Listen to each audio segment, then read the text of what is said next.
신은 죽었다는 말입니다. 다시 말씀을 드리면 니체는 하나님은 죽었다는 말을 한 것인데요. 그는 그가 쓴 짜라투스트라는 이렇게 말했다는 책에서 그 내용을 이렇게 설명하고 있습니다. 그 책에는 이 초인의 이야기라는 것이 나오는데, 니체는 그 초인을 우리가 일반적으로 생각하는 신, 즉 하나님이 아니라 고난을 극복하는 인간, 고난을 초월하는 인간으로 말하고 있습니다.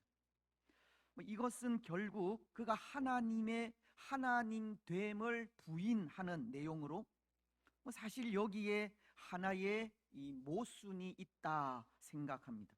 그게 뭐냐 하면, 비록 니체는 신을 부인하기 위해 초월하는 인간을 신처럼 내세우고 있지만, 거기에는 이미 신이라고 하는 존재를 두고 그것을 거부하기 위해 초월하는 인간을 초인이라 내세우는 듯한 인상을 주고 있기 때문입니다. 구체적으로 그 초인의 이야기 속에는 이 낙타라는 짐승을 등장시킵니다. 그리고 그 낙타를 절대자 혹은 체제의 절대성 앞에 길들여져 이 무거운 짐을 진 채 수동적으로 살아가는 존재로 묘사를 하고 있는데요. 이것은 곧 그 낙타가 절대적인 신 앞에 굴복하며 살아가는 우리 인간의 모습을 전하고 있는 겁니다. 그런데 어느 날 그 낙타가 반란을 꾀합니다. 별이 반짝이는 이 사막의 한밤중에 낙타는 그 별을 바라보고 내가 과연 이렇게 살아서 될 것인가를 생각하기 때문입니다. 그리고는 용기를 내어 자신이 진 그 무거운 짐들을 다 내어버리고 주인의 곁을 떠나게 되는 겁니다. 니체는 바로 이런 내용을 통해 신이 존재해서가 아니라 인간이 이렇게 현실을 극복해 가는 과정을 통해 초인이 될 수 있다라고 하면서 신의 존재를 애써 부인하려고 한 것인데요.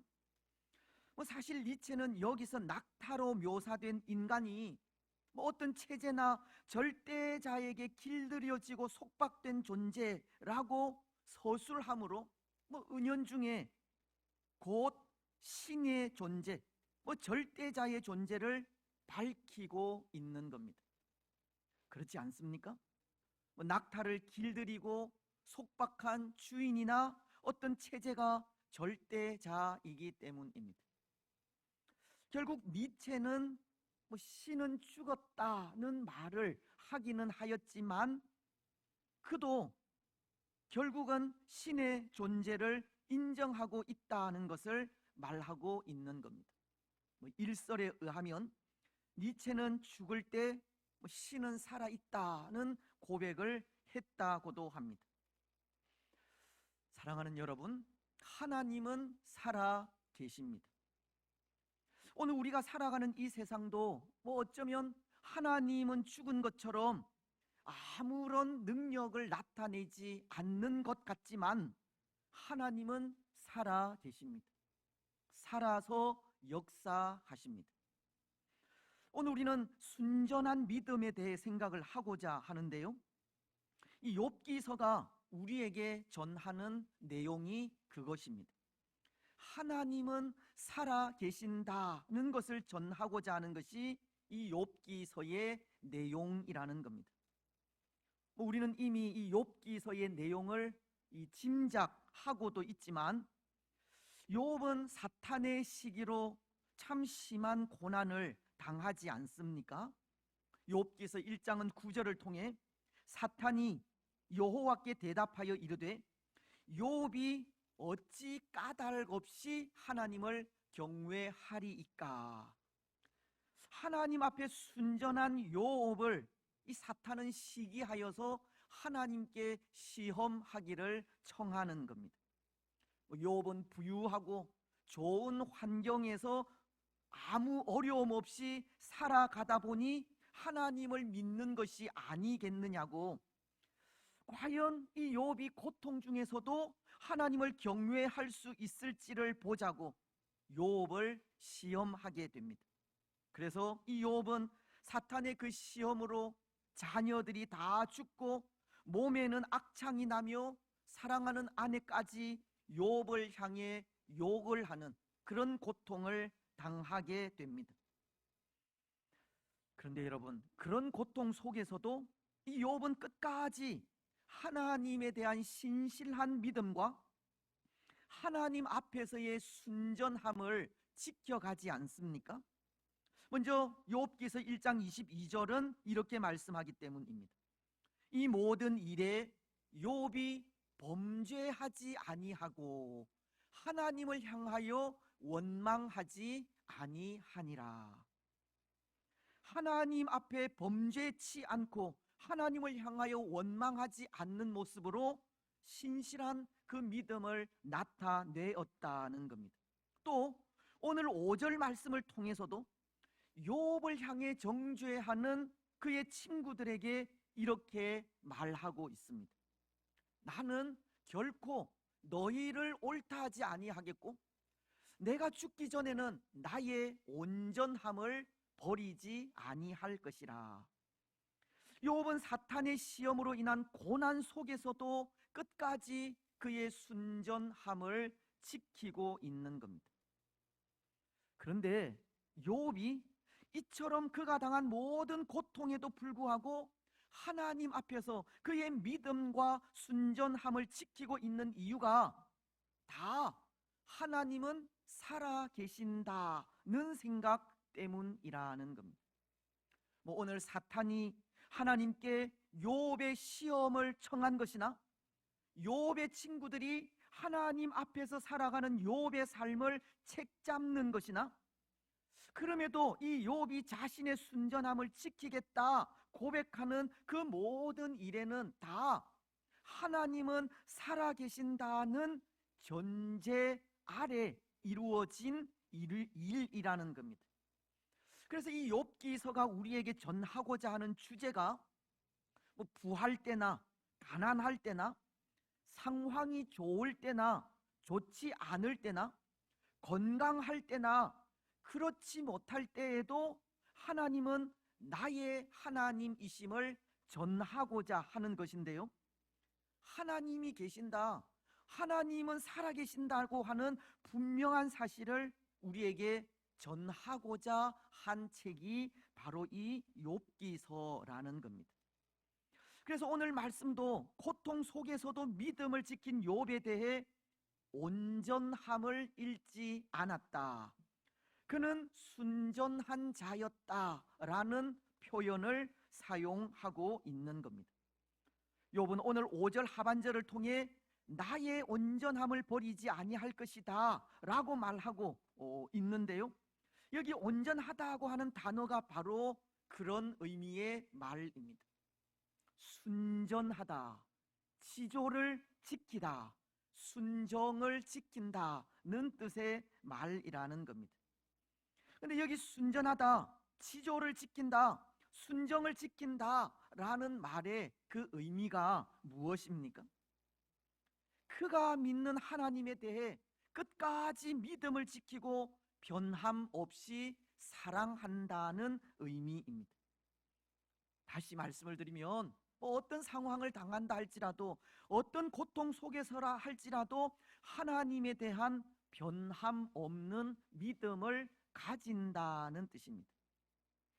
그런데 이렇게 그 어떤 상황과 환경 속에서도 하나님에 대한 변함 없는 믿음을 가지기 위해서는 먼저 하나님이 살아계신다는 전제가 깔려 있어야 한다는 겁니다. 그렇지 않습니까? 오늘 우리도 하나님을 믿고 있는데요, 그 믿음 속에는 하나님이 계신다는 전제 하에 하나님을 믿는 것입니다. 하나님이 살아계심을 믿지 못하는데 믿는다는 것은 거짓이고, 하나님이 계심을 믿지도 않는데 하나님을 섬긴다는 것도 거짓입니다. 때로 우리가 하나님을 믿는다고 하면서 살아계신 하나님 앞에서 순전한 믿음으로 살아가지 못하는 것이 문제이기는 하지만, 우리가 믿음을 가졌다는 것은 하나님이 살아계시다는 것을 인정하는 것입니다. 그래서 프란시스 쇠퍼라고 하는 기독교 철학자는 이런 말을 하였습니다. 성경의 제1의 메시지는 무엇인가를 물으면서, 그것은 하나님이 우리를 사랑하신다는 사실도 아니고, 하나님이 그리스도를 통해서 우리를 구원하신다는 사실도 아니라고 했습니다. 그것은 하나님이 살아 계신다는 것이라고 했습니다. 오늘 욥기서가 우리에게 가르치는 것도 하나님이 계신다, 하나님은 살아 계신다는 것을 가르치고 있다는 겁니다. 어쩌면 아주 초보적인 진리인 것 같지만 바로 그것을 가르치고 있는 겁니다. 뿐만 아니라 오늘 욥이 하나님 앞에 순전하게 살아간 이유도 하나님이 살아 계신다는 이유로 인해서입니다. 여러분, 오늘 우리도 그런 믿음을 가져야 합니다. 하나님은 살아 계신다는 사실을 고백해야 합니다. 그리고 살아 계신 하나님 앞에서 변함 없는 믿음으로 순전하게 살아가야 합니다. 여러분, 그렇다면 오늘 우리가 하나님이 살아 계신다는 것을 고백하고 살아 계신 하나님 앞에서 변함 없는 믿음으로 순전한 삶을 산다는 것은 어떤 삶을 말하는 것이겠습니까? 첫째, 그것은 하나님을 하나님으로 인정하는 삶을 말합니다. 오늘 욥이 그렇지 않습니까? 앞서도 말씀을 드렸듯이 그는 그의 순전함을 지키겠다라고 고백을 하였는데, 그 고백이 바로 하나님이 계시다 하는 것을 인정하는 모습이라고 말씀을 드렸습니다. 그리고 그는 오늘 2절과 4절을 통해 이런 고백을 하고도 있습니다. 먼저 2절은 나의 정당함을 물리치신 하나님, 나의 영혼을 괴롭게 하신 전능자의 사심을 두고 맹세하노니. 그리고 4절은 결코 내 입술이 불의를 말하지 아니하며 내 혀가 거짓을 말하지 아니하리라. 지금 욥은 나의 정당함을 물리치신 하나님, 나의 영혼을 괴롭게 하신 전능자라고 하면서 자신이 당한 이 큰 고통 속에 하나님이 계시다는 것을 고백하고 있는 겁니다. 하나님께서 나를 이 고통 속으로 몰아넣었다는 고백을 하고 있다는 겁니다. 하지만 그럼에도 결코 내 입술이 불의를 말하지 아니하며 내 혀가 거짓을 말하지 아니하리라고 하나님에 대해 그 어떤 죄악도 짓지 않겠다고 하나님의 살아계심 앞에 맹세하고도 있습니다. 오늘 우리는 욥의 이런 모습을 통해서 하나님을 어떻게 생각하는지 그 자세를 알 수 있지 않습니까?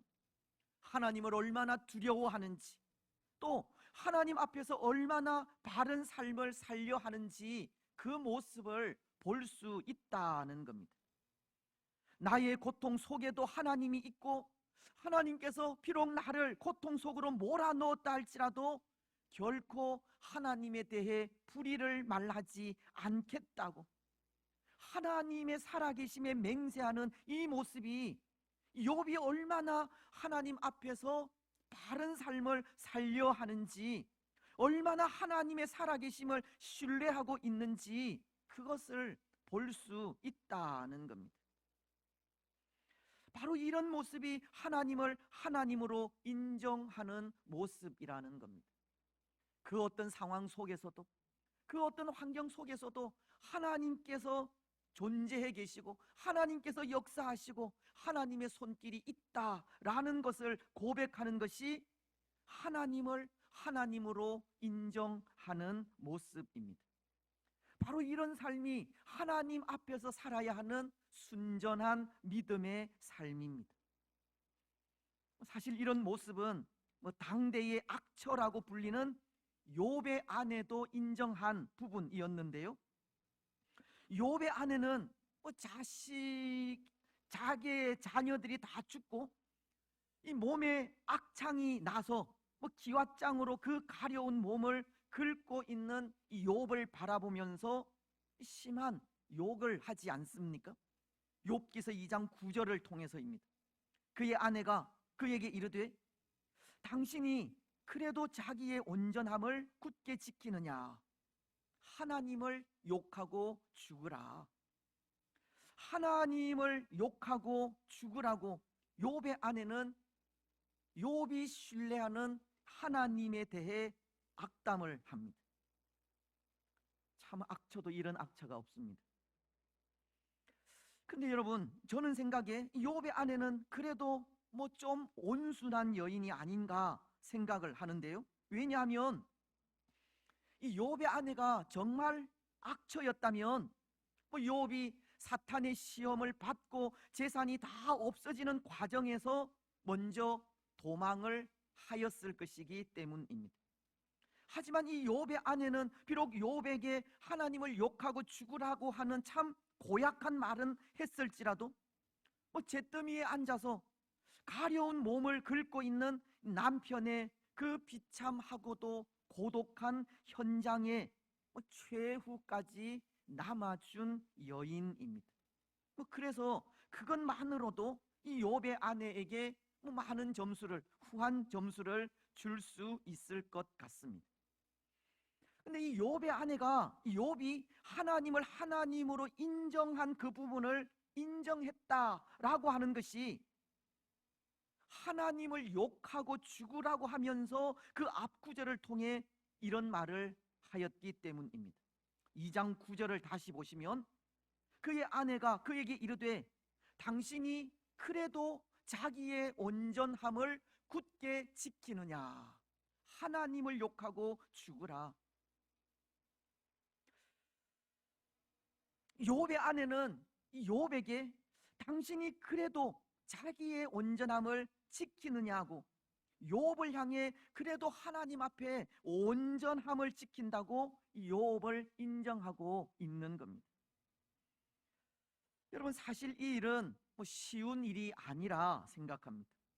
잿더미에 앉아서 가려운 몸을 긁기까지 하는 고통 속에 그래도 하나님에 대한 믿음, 그 순전함을 지킨다는 것이 쉽지 않다는 겁니다. 오늘 우리는 보십시오. 저도 그렇지만 뭔가 일이 잘못되면 남 탓을 하거나 하나님을 원망할 때가 많습니다. 욥은 고통의 때에도 입술로 하나님께 범죄하지 않았다고 하지만 오늘 우리는 입술로 범죄할 때가 많다는 겁니다. 입술로 하나님을 원망하고 입술로 남의 탓을 하며 순전함을 지키지 못할 때가 많은 겁니다. 하나님을 하나님으로 인정하지 않는 모습입니다. 하나님을 두려워하지 않는 모습입니다. 욥은 어떤 경우 속에서도 결코 하나님에 대해 자신의 입술로 불의를 말하지 않겠다고 하면서 하나님을 하나님으로 인정하고 두려워하는 삶을 살아갔지만 오늘 우리에게는 하나님을 두려워하는 그런 모습이 없다는 겁니다. 이번에 제가 다녀온 그 아르메니아에는 이 코트비랍이라고 하는 수도원이 있습니다. 여기 이 사진 속에서도 보듯이 노아의 방주가 머문 그 아라랏 산이 이 눈앞에 보이는 이 수도원인데요. 이곳이 이전에는 이 왕실 이 감옥이었다고 합니다. 이슬람 왕의 사주를 받아 아르메니아의 왕과 왕비를 암살한 사람의 아들인 이 그레고리라는 사람을 가둔 감옥이었습니다. 근데 그레고리라는 사람이 옥에 갇히게 된 것이 아버지의 일 때문이 아니라 신앙 때문이었다고 합니다. 그는 아버지가 아르메니아의 왕과 왕비를 암살한 후 붙잡히게 되자 이 터키에 있는 가파도키아로 도망을 하게 되고, 그곳에서 신앙을 받아 이 독실한 그리스도인이 되었습니다. 그리고 이후 고향을 잊지 못해 다시금 아르메니아로 돌아오게 되었을 때, 왕은 이 그레고리에게 당시 아르메니아가 섬기던 조로아스터교를 섬기기를 강요하게 되는데요.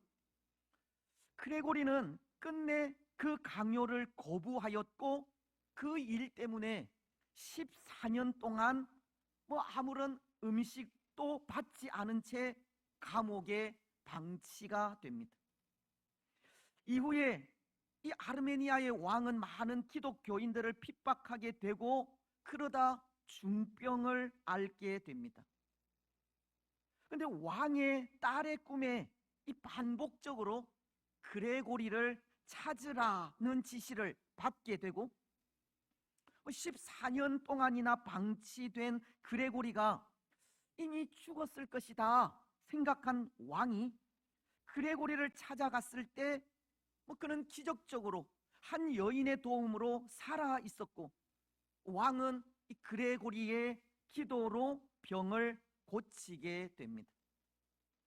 그 이후에 왕은 그레고리에게 세례를 받고 301년에 아르메니아를 세계 최초로 기독교 국가로 선포하게 되는데요. 그런데 아르메니아가 이렇게 세계 최초로 기독교 국가가 되기까지 그런 생각을 해봅니다.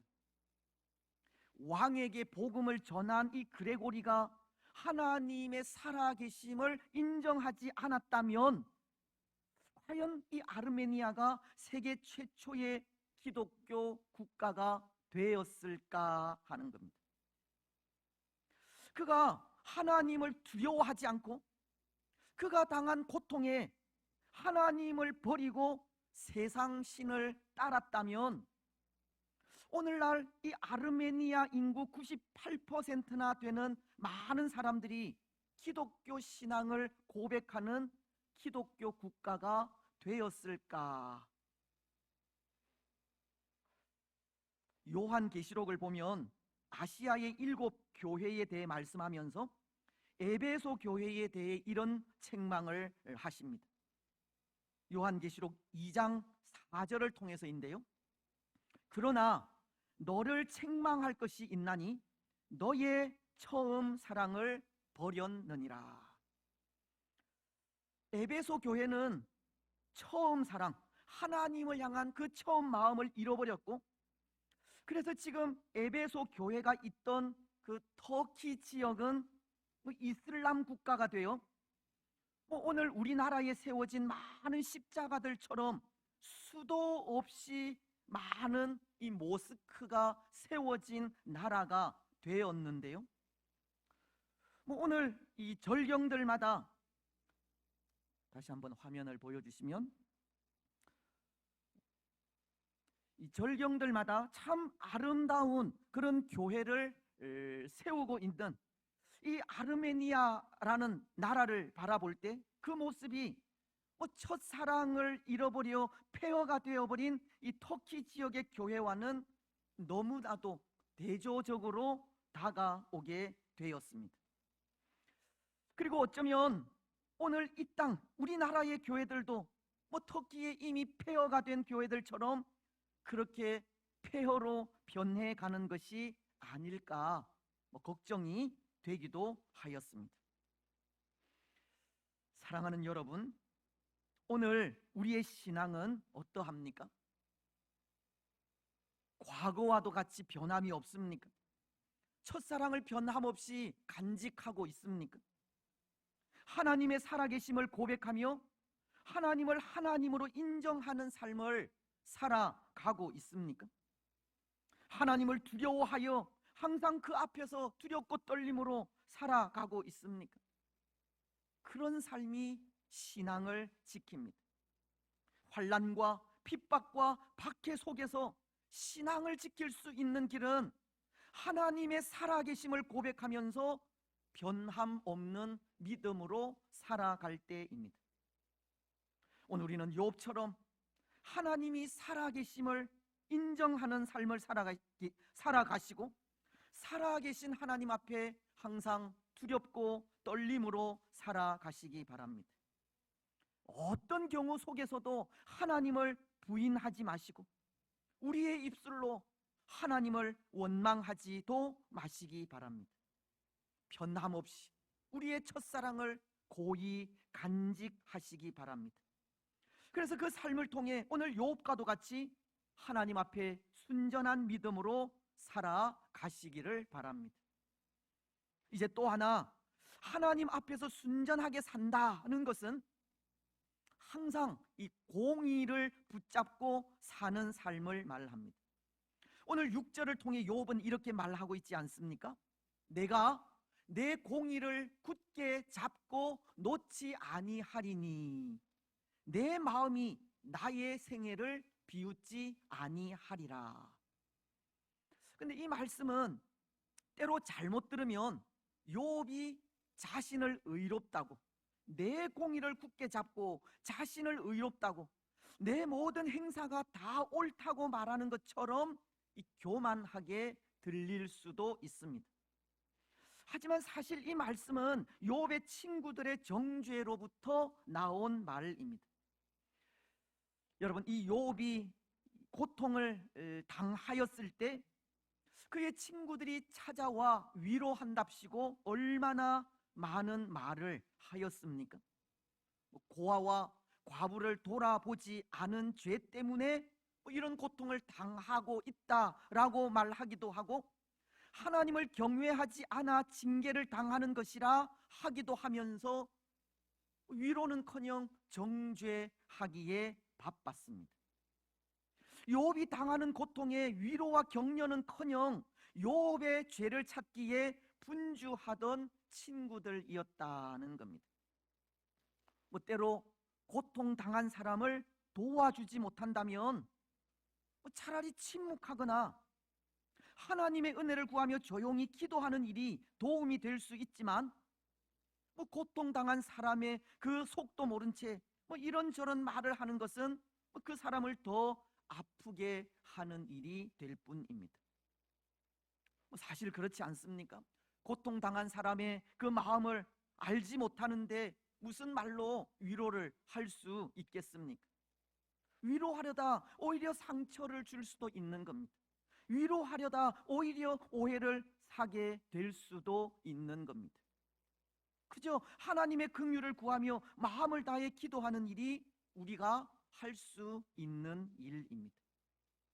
하지만 오늘 욥의 친구들은 욥의 죄를 찾기에 바빴습니다.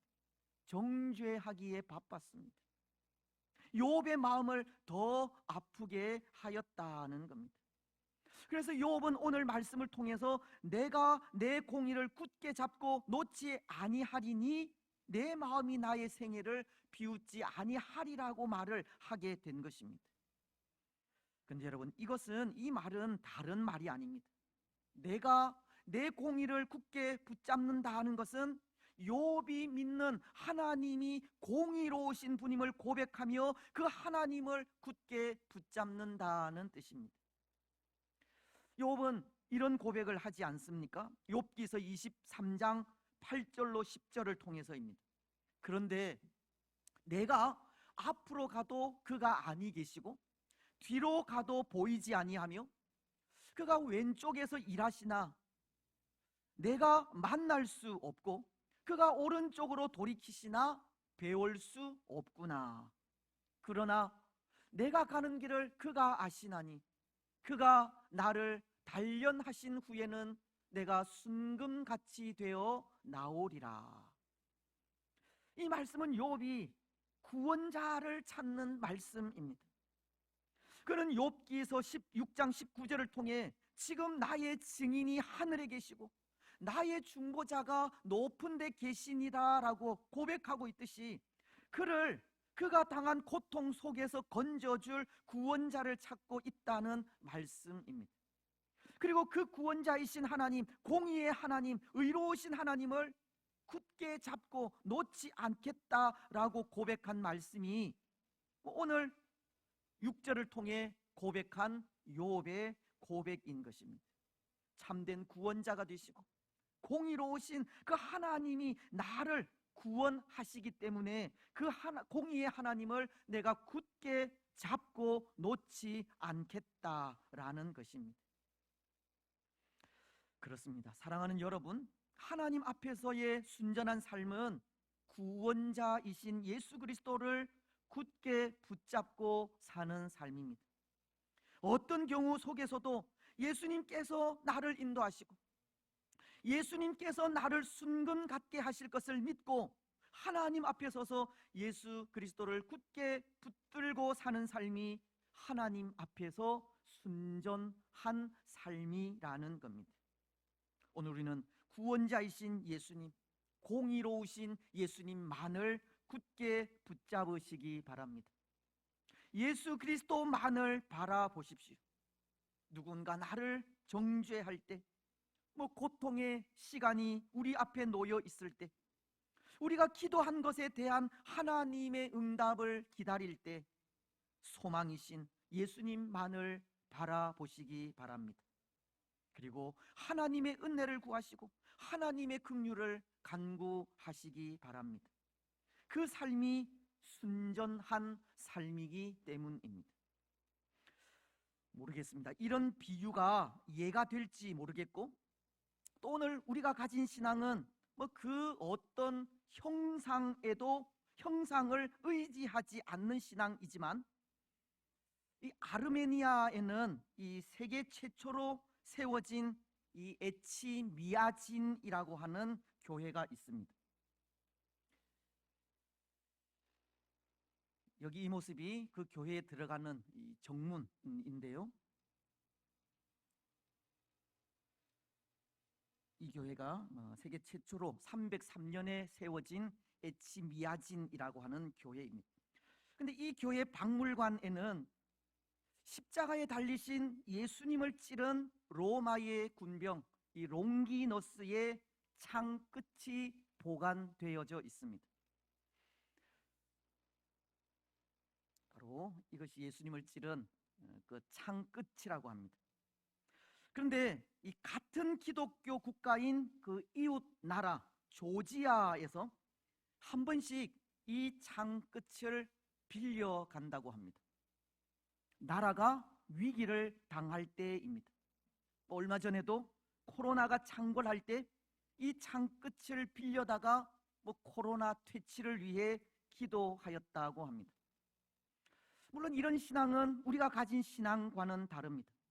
로마 가톨릭이 성상을 숭배하고 성자의 이름을 부르며 기도하는 것과 같은 신앙입니다. 하지만 조지아는 로마 가톨릭에서 분리된 이 동방정교회에 속한 나라로서 이 성상을 숭배하지는 않지만, 이 동방정교회가 그와 비슷한 면은 있기에 위기 때마다 그렇게 창끝을 빌려 기도하기도 하는 것 같은데요. 근데 그들은 성상을 두고 기도하면서 이런 말을 한다고 합니다. 성상 뒤에 있는 하나님을 바라보고 하나님께 기도한다는 말입니다. 어쩌면 예수 그리스도만을 의지하고자 하는 그 순수한 마음이 그렇게 형상을 의지하며 기도하는 것으로 이 변질이 되어졌는지도 모르겠습니다. 하지만 하나님 앞에 순전한 삶은 순수하게 예수 그리스도만을 바라보고 굳게 붙드는 삶이라는 겁니다. 그 어떤 형상을 의지하는 것이 아니라 우리 눈에 보이지는 않지만 하나님의 살아계심을 믿고 하나님의 공의를 의지하며 하나님의 은혜와 긍휼을 구하는 신앙이 순수하고 순전한 신앙이라는 겁니다. 여러분, 오늘 우리는 오직 예수 그리스도만을 바라보는 신앙을 가지시기 바랍니다. 은혜와 긍휼이 풍성하신 하나님을 소망하면서 예수 그리스도의 그 공의를 붙드는 신앙을 가지시기 바랍니다. 그래서 그 삶을 통해 하나님 앞에 순전한 믿음으로 살아가시기 바랍니다. 이제 말씀을 맺겠습니다. 사랑하는 여러분, 오늘 우리가 가져야 하는 신앙은 순전한 신앙입니다.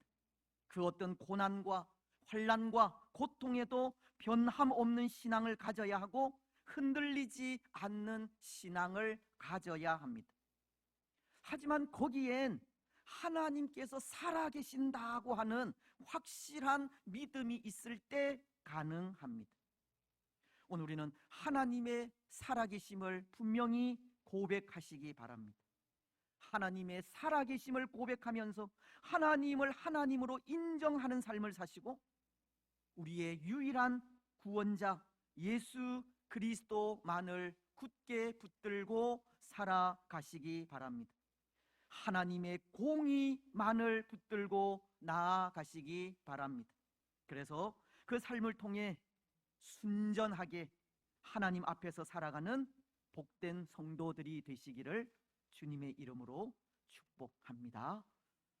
아멘. 447장 찬송입니다.